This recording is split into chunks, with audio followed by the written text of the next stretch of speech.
la taille mesurée en pouces et des pointures, une pointure américaine. Évidemment, il y a un lien entre la taille et la pointure. On peut imaginer que quelqu'un est d'autant plus grand qu'il a une pointure importante. Plus exactement, plus sa taille augmente, plus sa pointure augmente. Donc on peut prédire d'une certaine manière la pointure à partir de la taille. Regardons si les données illustrent cette intuition. Donc on va commencer par faire un graphique pour se faire une idée de ce qui se passe. Donc première chose à fixer, c'est la variable indépendante. On va prendre comme variable indépendante la taille et comme variable dépendante la pointure. On va utiliser la ligne 1 comme en tête, taille et pointure. Le graphique dont on a besoin, c'est un graphique en nuage de points. Voilà, elle est bien de marcher. On va personnaliser le graphique.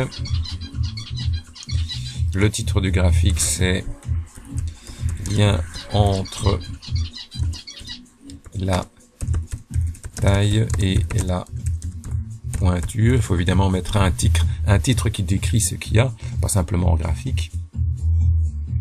La légende, on va la mettre en bas pour aérer un petit peu le graphique. En axe horizontal, on a donc la taille, on précise les unités en pouces. Et verticalement, on a la pointure. Et c'est une pointure américaine.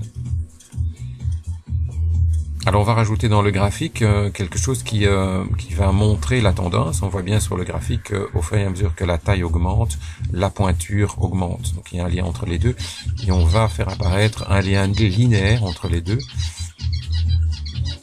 Donc sur la série de la pointure, on va ajouter une courbe de tendance qui est la courbe de tendance linéaire. Voilà la courbe de tendance linéaire. Et puis on va mettre l'équation de la courbe dans le graphique. Voilà, la série. Donc il y a un lien, apparemment, c'est quand même assez important entre la taille et la pointure. Mesurons ce lien. Le lien peut être mesuré à l'aide du coefficient de corrélation. Alors qu'est-ce qu'il vaut ce coefficient de corrélation? C'est donc égal coefficient de corrélation. Alors on met d'abord la variable y, c'est-à-dire la pointure, et puis la variable x, c'est-à-dire la taille en pouces. C'est un montant en pourcentage, donc une très forte dépendance, 91% de dépendance. Il reste à calculer l'équation de la droite de régression. Alors, la pente de la droite de régression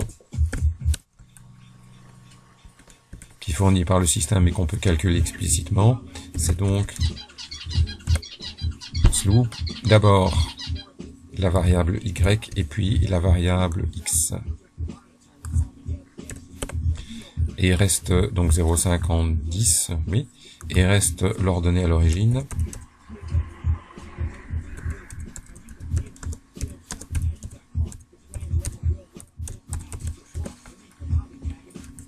L'ordonnée à l'origine, c'est donc intercept. On met d'abord la variable y et puis la variable x. Et on retrouve bien l'équation de la droite de régression. On va afficher ça avec 2 décimales pour être plus clair.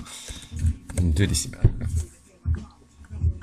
Ce qui veut dire qu'on peut prédire avec une bonne précision, hein, puisqu'on a 91% de corrélation, on peut prédire la peinture à partir de la taille. Faisons ça et calculons les valeurs de la droite de régression pour chacune des tailles. Il s'agit donc de x AX plus B. Donc on va d'abord multiplier la pente. Attention, on va recopier la formule, fichez bien le coefficient angulaire, multiplié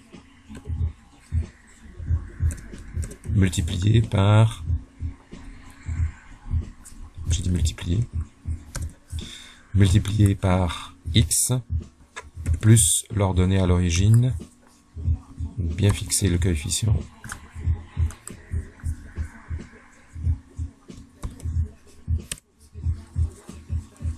Donc valeur prévue par la droite de régression, 7,1 à la place du 7.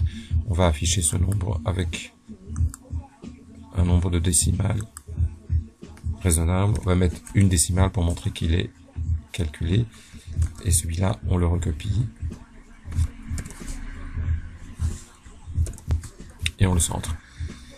Donc, valeur prévue par la droite de régression 7,1, 2,7 à la place de 10. Donc effectivement, on peut raisonnablement prédire la pointure à partir de la taille, ceci parce que le coefficient de corrélation est fort.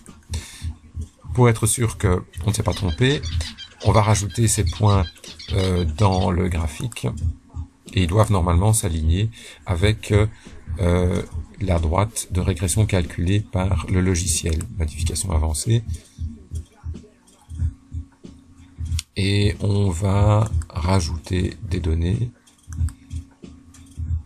ajouter une plage, et il s'agit de la partie droite de régression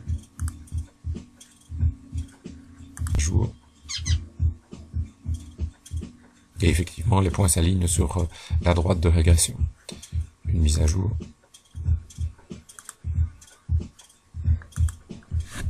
Voilà pour le calcul de la droite de régression.